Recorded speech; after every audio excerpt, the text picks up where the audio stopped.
Return.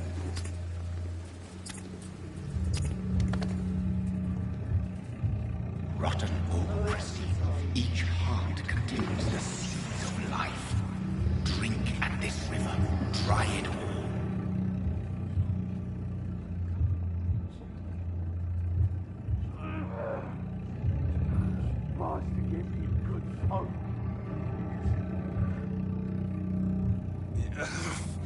Oh, come on, you bastard! I won't bite. Sir, please. You've lost too much blood. Calm yourself. You think I didn't notice? Stop your staring and get me to an hospital, you arse!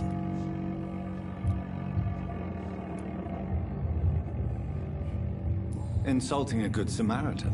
Not exactly the way to get rescued. All right, sorry. I am in pain here. My guts are spilling out onto the street and you're yabbering on. Yes. That's a very nasty wound you've got there. Take my word, I am a doctor. Dr. Jonathan Reed. Name's Clay Cox. I'd appreciate you helping me to a better place, Doc. Follow me, Mr. Cox. Let me assist you to that better place.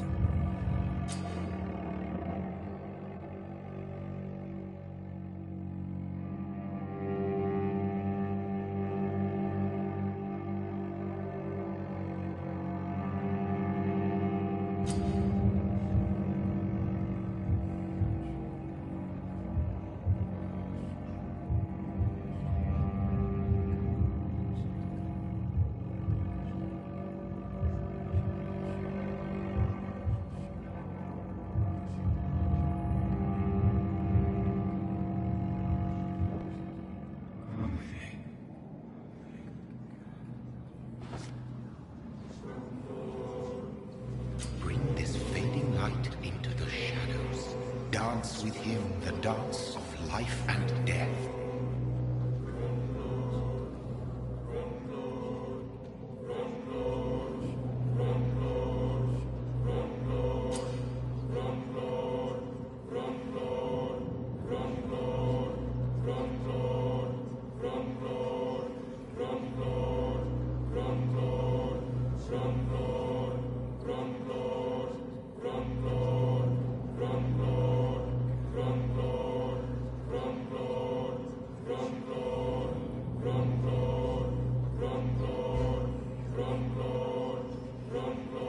No more.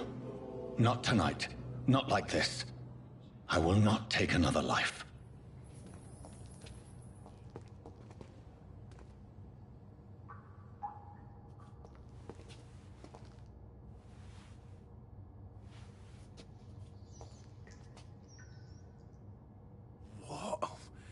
What happened?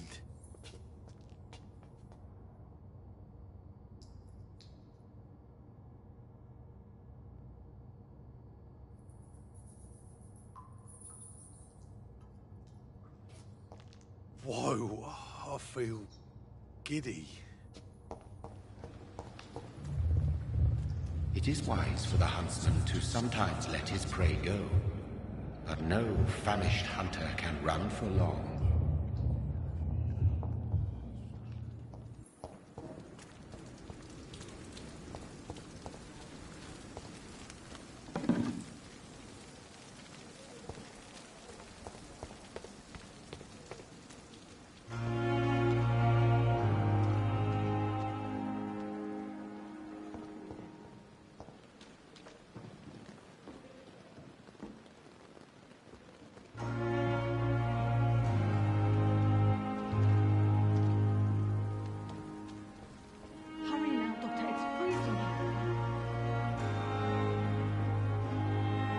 Good evening, sir.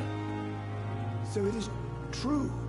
The famous Dr. Reed has joined us. I can't think of any better news during these terrible times. Do we know each other? Actually, yes. We met once before, at the Rockefeller University in New York. Dr. Tippett, yes, I remember. I was assisting Professor Carell in his research about coronary bypasses. He had nothing but praise for you. He was also very confident about your future. And look at you now. eminent surgeon and blood transfusion specialist.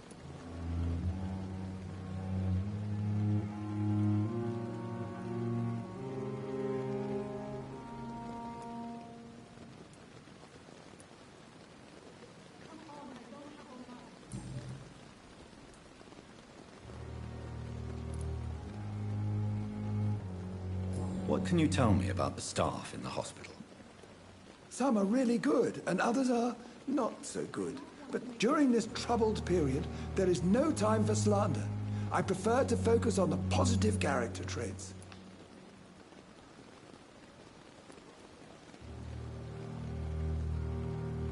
Tell me more about cherished people, then. Nurse Brannigan is a pearl. She is the most helpful and dedicated nurse I've ever worked with. A clever and cheerful woman. You really seem to admire her skills. I'll go even further. If she was a man, she would be a damn fine practitioner. Any opinion about the management? I don't always agree with Dr. Swansea's reserve, but I must admit he does all he can to keep this facility running during this crisis. Ah, yes, the burden of command. I was fed up with this concept while serving as a medical officer. Don't get me wrong. Swansea's a good administrator. I just wish he would get out of his office now and again.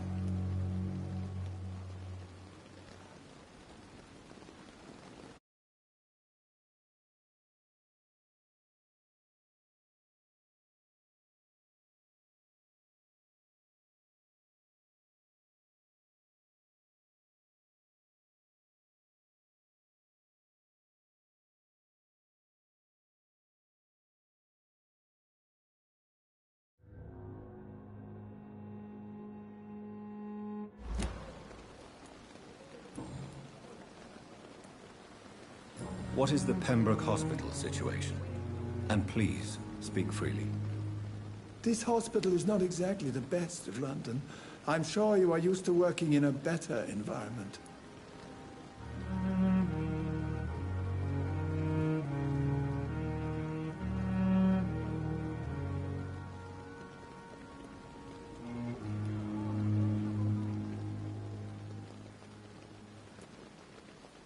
It's more than enough. In any case, the personnel of a hospital are much more important to me than the building. Don't be misled by appearances, Dr. Reed. This hospital does not lack talented people. It just lacks hope.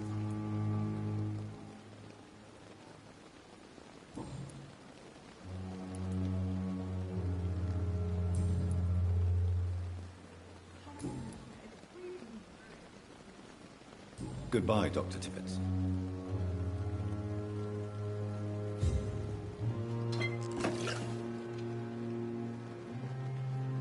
Dr. Swansea asked me to come in, Dr. Reed. Hurry up.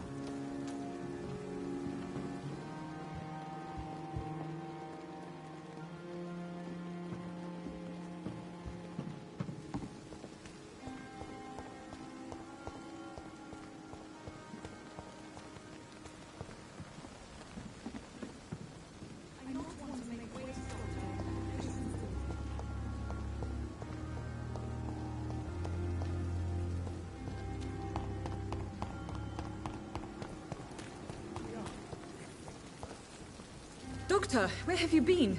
I've little time to play hide-and-seek with new staff members, no matter how illustrious they may be. I found a wounded man by the docks. He answers to the name of Clay Cox. He requires urgent medical attention. Already making the rounds? That's the Pembroke spirit. I'll ask our porter, Milton, to bring him back immediately. Thank you, nurse. What can I do for you? Dr. Swansea insisted we provide you a quiet office. You'll find it on the second floor with your name on the door. Thank you. Nurse Crane, isn't it? Yes, Dorothy Crane.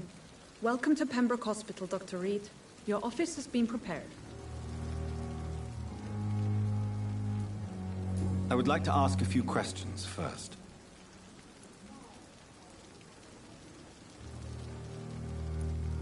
What kind of man is Dr. Swansea? Well, you accepted the job from him. I thought you would have known about your employer.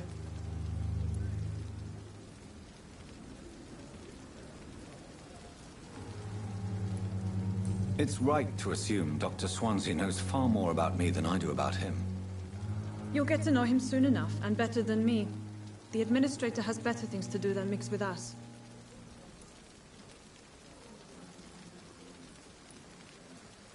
Apologies, I've only just met him the once. This is sudden. I've only just returned to England. Dr. Swansea is a brilliant surgeon and the most compassionate physician.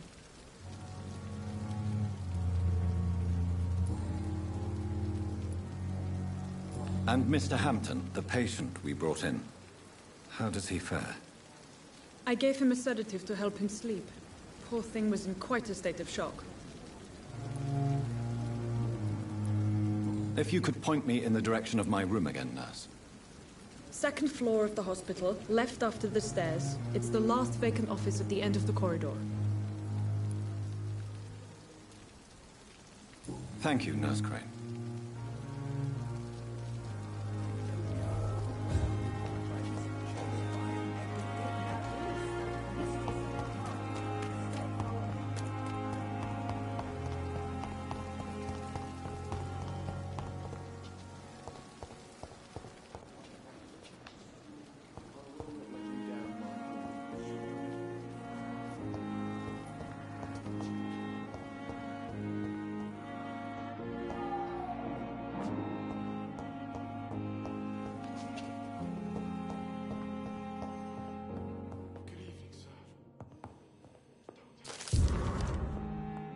You always knew the...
Words to calm the children, Ellen.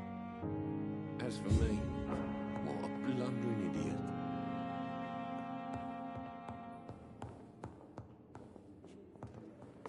I'm all right. Don't waste your time with me. Good evening, Doctor. I believe we're going to be working together. Dr. Reed. Dr. Swansea informed us of your arrival, but I could not dare to believe we'd have such good fortune. Such an honor, sir. Thank you. And you are? I am Thoreau Strickland, Dr. Thoreau Strickland. I'm a great admirer of your work, Dr. Reed. Calm the children, Ellen. As for me, what a blundering...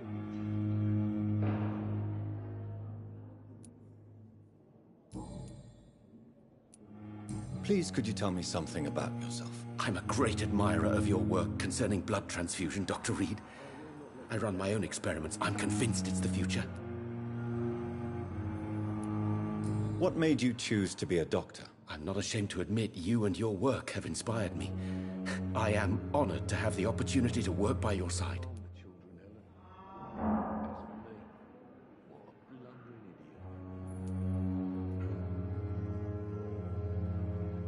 I'll give you some advice, but understand that nothing beats practical experience, which can be exhausting and solitary work.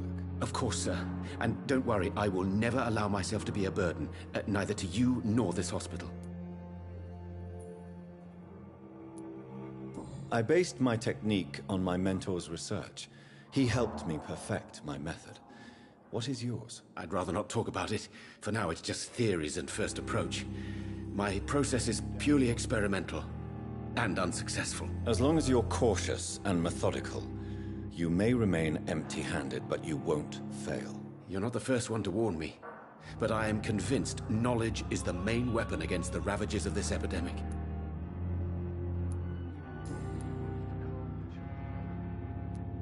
What can you tell me about the Pembroke? Well, it has always been an honor to work with Dr. Swansea. But with your arrival, I can't think of a better opportunity to learn about blood transfusion.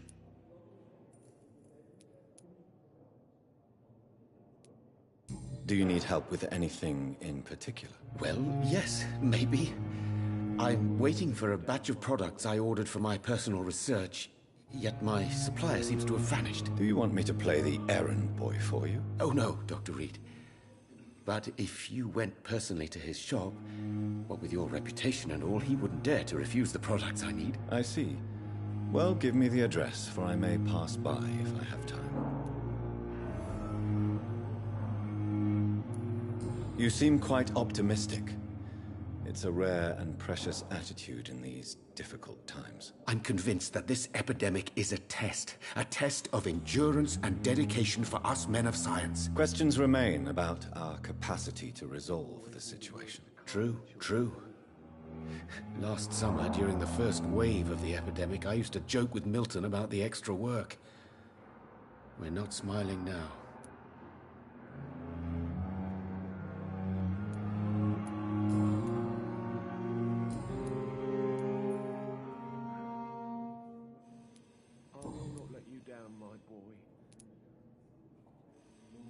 Tell me more about your willingness to experiment with new medical techniques. Harvey Fiddick is a patient suffering from a severe injury that could cripple him if not treated correctly.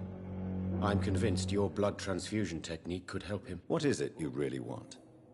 To save him, or to prove your point? Fair question. I want nothing but to save my patient, Dr. Reed. Especially since I know Mr. Fiddick's story.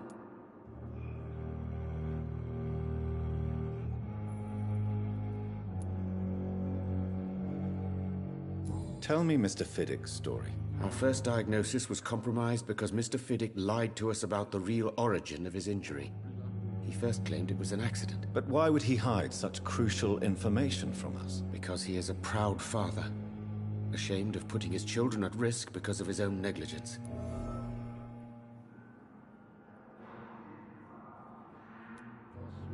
This personal involvement could also appear to be a lack of impartiality. You must know that a good surgeon must remain neutral. I agree. But that does not excuse Dr. Aykroyd's behavior, a man who did not even take time to converse with his patient. Do you think keeping his distance was a mistake? All I know is that I'm taking care of human beings, with desires, hopes and fears. Not some biological machine comprised of blood, bones and flesh.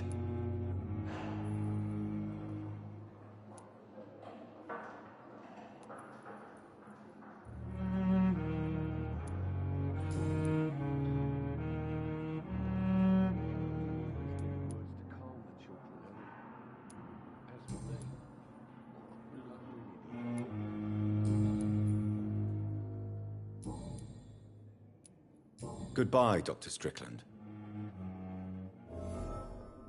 Good evening, sir. Good evening, sir. I'm Dr. Reed. May I help you? I don't know if a third opinion is needed. Your colleagues are already arguing about my condition. I see. Would you mind telling me more about your situation? I'm Harvey Fiddick.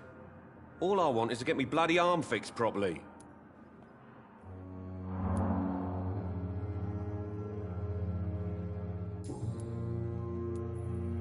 Are you satisfied with your treatment here? Well, it's clear that I've chosen a bad time to be injured. Forgive my bluntness, but you seem overwhelmed by cases of the flu. I won't lie to you about it. I'm afraid we are. Are you sure you don't want to operate yourself, Dr. Reed? I have the feeling you're very capable. And your colleagues seem to think so too. In other circumstances, you would be right. But for now, I don't think I can take on the responsibility. My apologies. Tell me about yourself, Mr. Fiddick. I'm just a regular guy waiting to get his arm fixed, so I can return to work and to my family. I was more curious about what you were doing before being hospitalized. I'm a carpenter, and a good one too. But that means I need both arms to feed my family, Dr. Reed. Tell me about the doctors who are arguing about your case. Strickland and Aykroyd. They both want the best for me, but there's a lot of pride there. Doctors are no different from carpenters, it seems. What do you mean? I often had professional arguments with rivals on a building site. Difference is, I disagreed about wooden nails, not flesh and bones.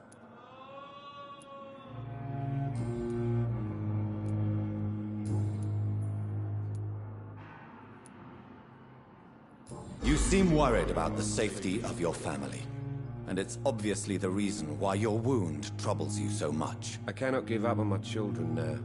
They both need me living. What about their mother, if I may ask? She died in 1915 during one of the first Zeppelin raids. We never found her body. Tell me more about the death of your wife, Harvey. 1915. I was in the army, building workshops for the Royal Flying Corps. Helen was happy I wasn't sent to the front. What happened? The Germans sent Zeppelins to bomb the construction site, but they missed their target. My wife was bringing my dinner when the bombs fell.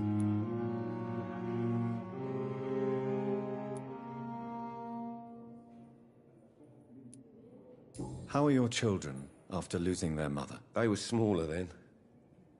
The only good thing about this is my Helen didn't bring them with her that night. I'm sorry for your loss. So many died during the bombings. I served in France and witnessed the carnage there. I would like to say that she didn't suffer. Truth is, I have no idea. I just know that I'm all that me kids have. Poor little bleeders. Tell me about your injury, Harvey. Why do you feel so guilty about it? My wife died because of me. And now I may lose everything because I've been careless enough to hurt myself. What an arsehole.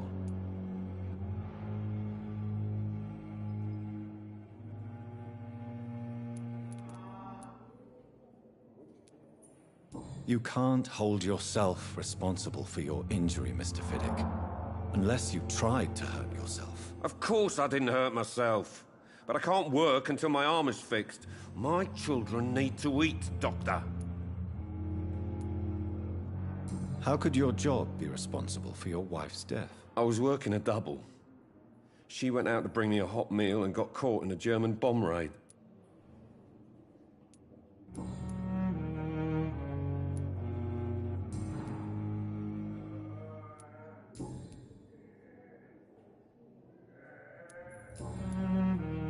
Goodbye for now, Mr. Fiddick. I'll see you later. You always knew the words to calm the children, Helen.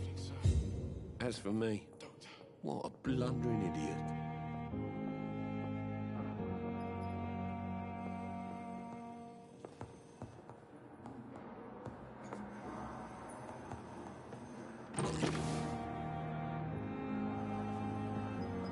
I will not let you down, my boy.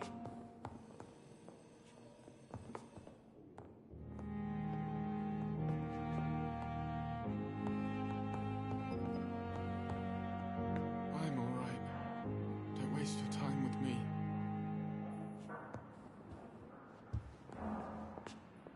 My sweet girl. This hospital seems to be falling apart. But in the circumstances... Good evening, madam. Can I help you? It's my son who needs you, sir. I'm Dr. Jonathan Reed. How can I help your son? I'm Beatrice Goswick, mother of Mortimer Goswick. Could you check on him, please, Dr. Reed? I've heard much of your talents as a physician.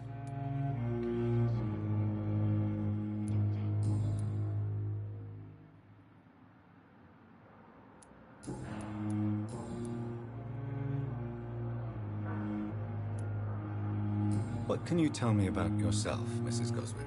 Not much to say. Just take care of my Mortimer and I'll cover all the expenses. That's all that matters. I'm all right. Don't waste your time with me. What do you think of your reception here? Any complaints? I have had the uttermost reservations about this hospital since we arrived.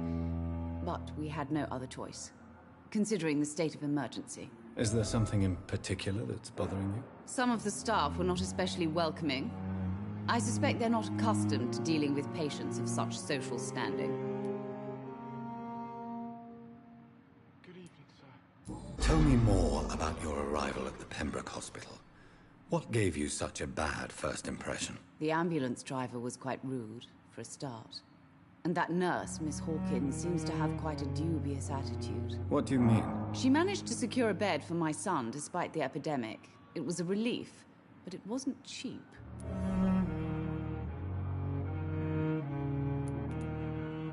She charged you for a bed? Yes, and I paid without question, considering the urgency of the situation. I share your concern, Mrs. Goswick. Be sure that I'll talk to the people involved. I don't expect compensation, Dr. Reed. But I'm aware such behavior would not be tolerated in other hospitals.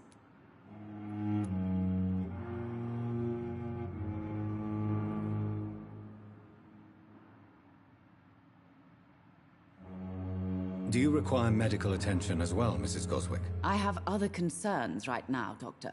But I'm fine, thank you. Do you require medical attention as well, Mrs. Goswick? I have other concerns right now, Doctor. But I'm fine, thank you.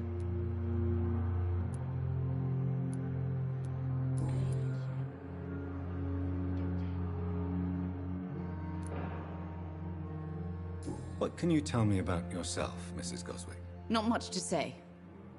Just take care of my Mortimer and I'll cover all the expenses. That's all that matters.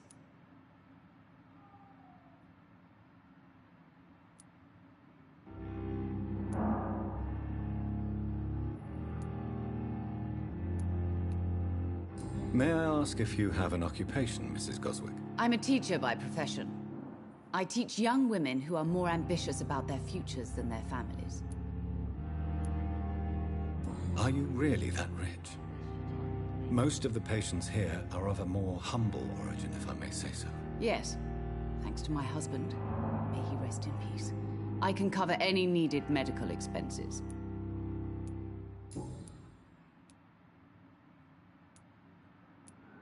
Tell me more about your arrival at the Pembroke Hospital.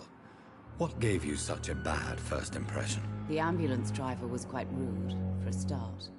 And that nurse, Miss Hawkins, seems to have quite a dubious attitude. What do you mean? She managed to secure a bed for my son despite the epidemic.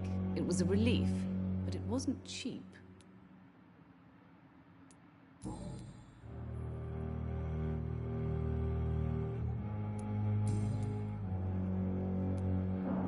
Goodbye, Mrs. Goswick. Don't waste your time with me. Good evening. I'm Dr. Reed. Can I help at all? No, Really? Why are you here, then? I don't want to talk. My throat hurts too much. I suppose that this pain is the reason you're here. Is someone taking care of you? Yes.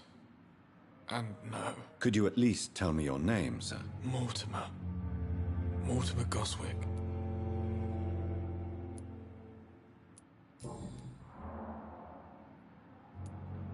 Tell me about yourself, Mr. Goswick. I don't want to talk, Doctor.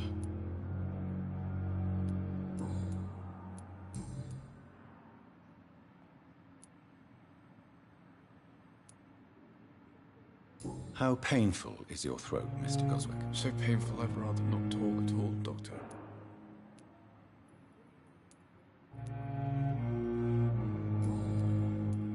Why did your mother have you hospitalized here? She seems convinced this is a bad hospital. My mother just wants the best for me. She won't rest while I'm here. She'd go all the way to hell and back to help me.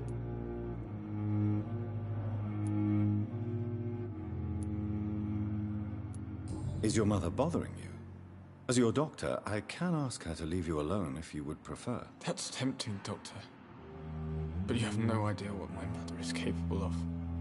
She would tie herself to my bed if you asked her to leave.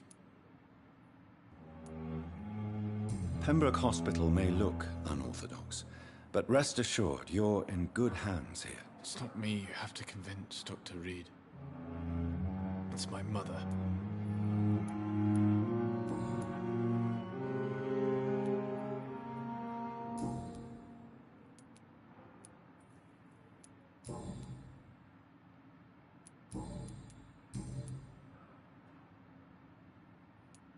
How painful is your throat, Mr. Goswick? So painful I'd rather not talk at all, Doctor.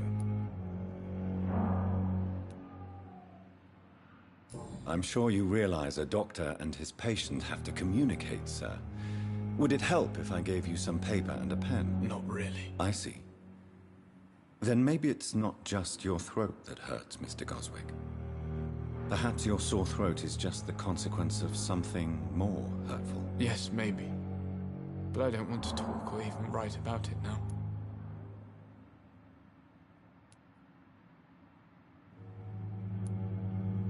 How painful is your throat, Mr. Goswick? So painful I'd rather not talk at all, Doctor. I'll let you get some rest, then. Good evening, sir. Doctor.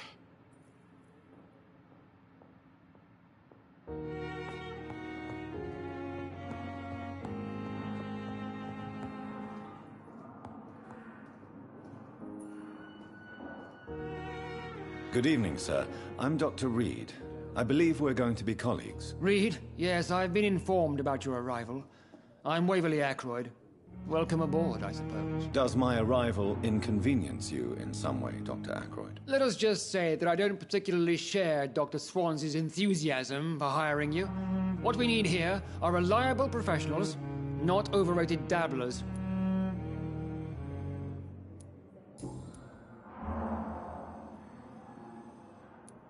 Since your tenure in this hospital is longer than mine, perhaps you can tell me more about this place. Let's just say I'm tired of the carelessness around me.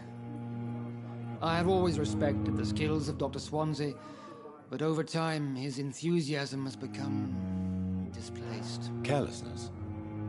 Exactly what are you talking about? We're here to save lives. The people who trust us are not volunteering for experimentation. They're here to be healed. I don't intend to run any radical experiments, Doctor. Even if I, as any good practitioner should, express an interest in pushing the boundaries of medical research. Modern medical methods were created through audacity and ego. But there are rules in our line of work, and they're here to protect our patients.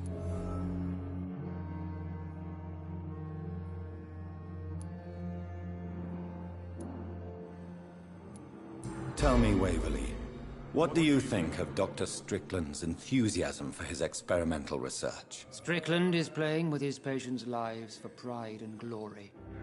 Now that, sir, is unethical. Are you thinking about something in particular? Harvey Fiddick needs delicate surgery. I believe we should stick to the usual procedure, but my young colleague obviously disagrees. Why do you wish to lead this surgery? I strongly believe that Mr. Fiddick should not be butchered to test an unproven procedure.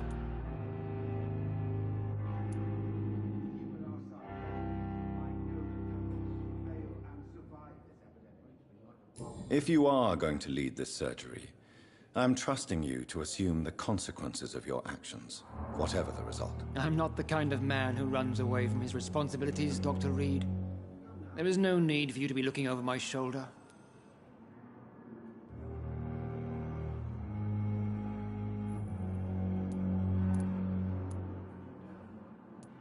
And are you not afraid that your rivalry with Strickland may be blinding you? Rivalry?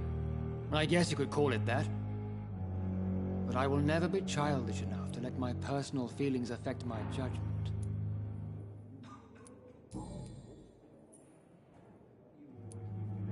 If you have a problem with me, Dr. Ackroyd, please feel free to tell me. Dr. Swansea has imposed your presence on this hospital without asking anyone's advice. The benefit of his position. But I don't agree with it. I know we've never met before, but I believe this hospital could use all the help it can get. You will agree with that, I'm sure. Oh, but I have heard about you, Dr. Reed. Of course, you can't say the same about me, since I have not wasted my time courting the press.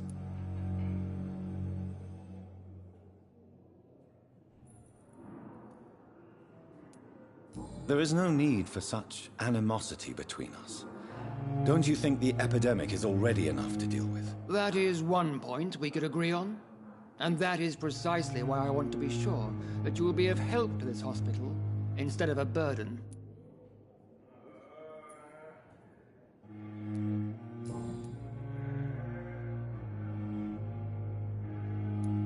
Thank you for your time.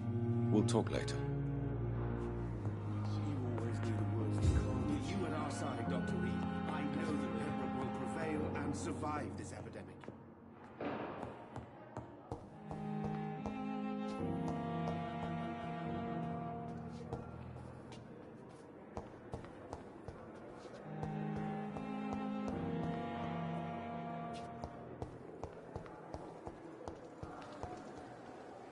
Dr. Swansea is right. This place seems perfect to conduct my research.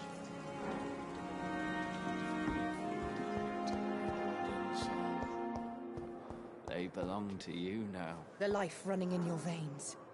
This dead flesh needs it. Oh, please spare me, Dark Queen. Spare your obedient slave.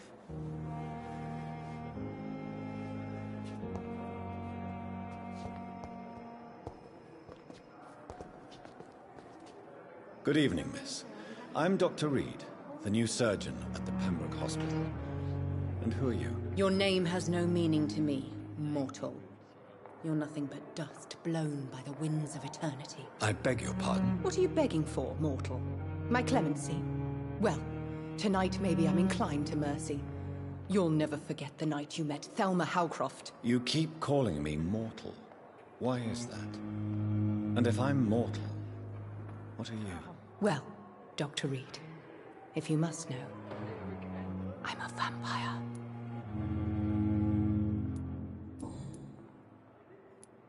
And why do you believe you're a vampire? I don't need to believe anything.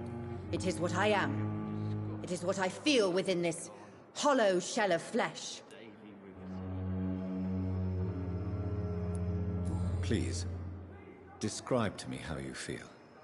What is it like to be a vampire? I can hear my body crumble from the inside as my flesh cracks and fades. I sense the last pulse of pustulant blood within my drying veins. I need new blood. I see. Have you ever heard of Cotard's syndrome, Miss Howcroft? Never. It's a mental illness discovered by a French neurologist named Jules Cotard. The affected patients are delusional. They believe that they are putrefying, that they are dead, a ghost or a ghoul, or in your case, a vampire. Delusional, you say? Oh, sad and petty mortal. You can't even begin to understand the concept of immortality. And you think it is I who am delusional.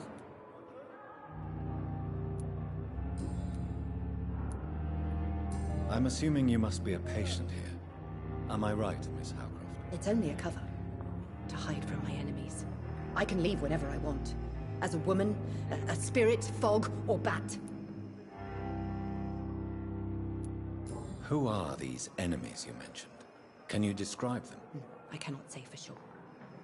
But I sense their eyes on me from nearby. I feel them watching me every time I visit the garden near the morgue. The staff here are not your enemy. They're here to help you, to care for you. I'm not speaking of the doctors in white. I'm speaking of the men and women who hunt me. For I am a vampire. I see. Don't worry. These people will not find you here. I'll personally make sure they leave you alone. Thank you, mortal. But do not interfere with them, for you are no match for those that hunt me.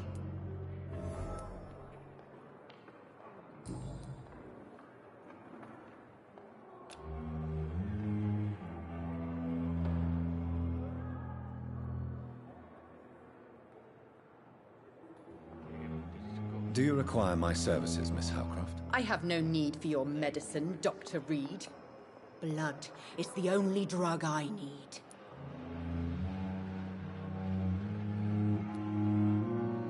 I'll leave you, Mistress of the Dark, to your nocturnal activities. The pain. It's there again.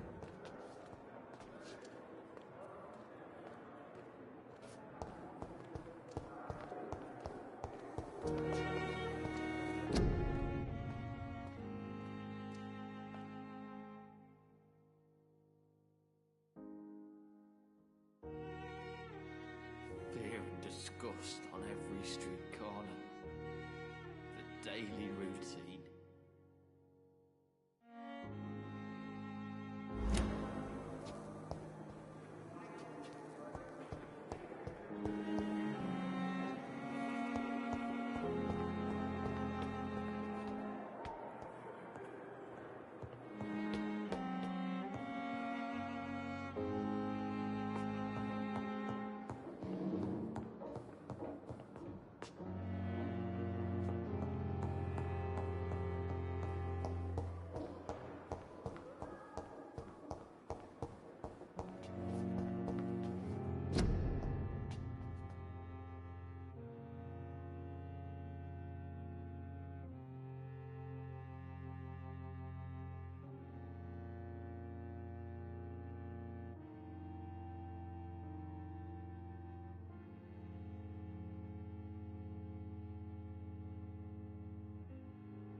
This must be the place.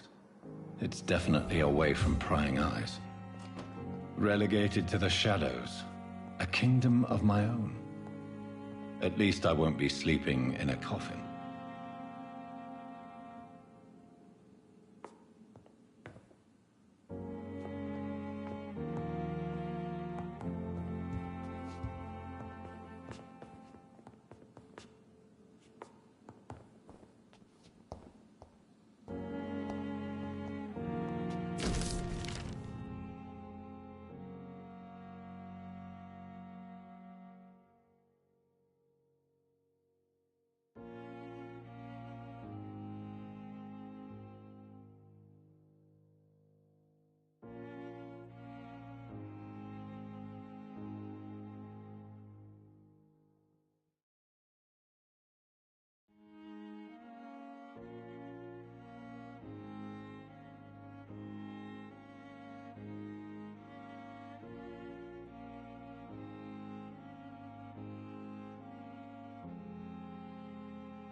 The flower's dying. It needs water.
William Bishop's blood is much more unstable than human blood and shows extensive mutation.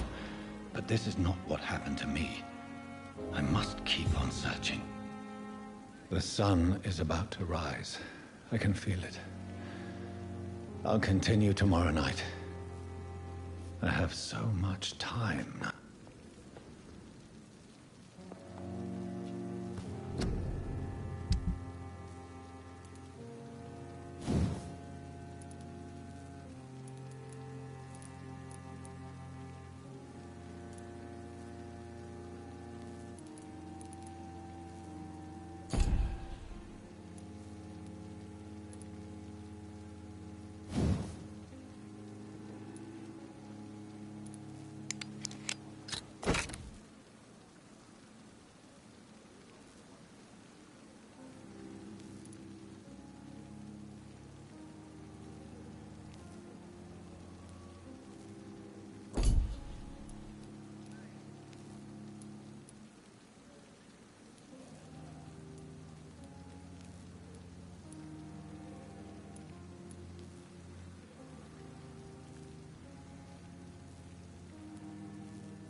If I'm to stay here until my research is complete, I'd better learn to hide my true nature from the mortals.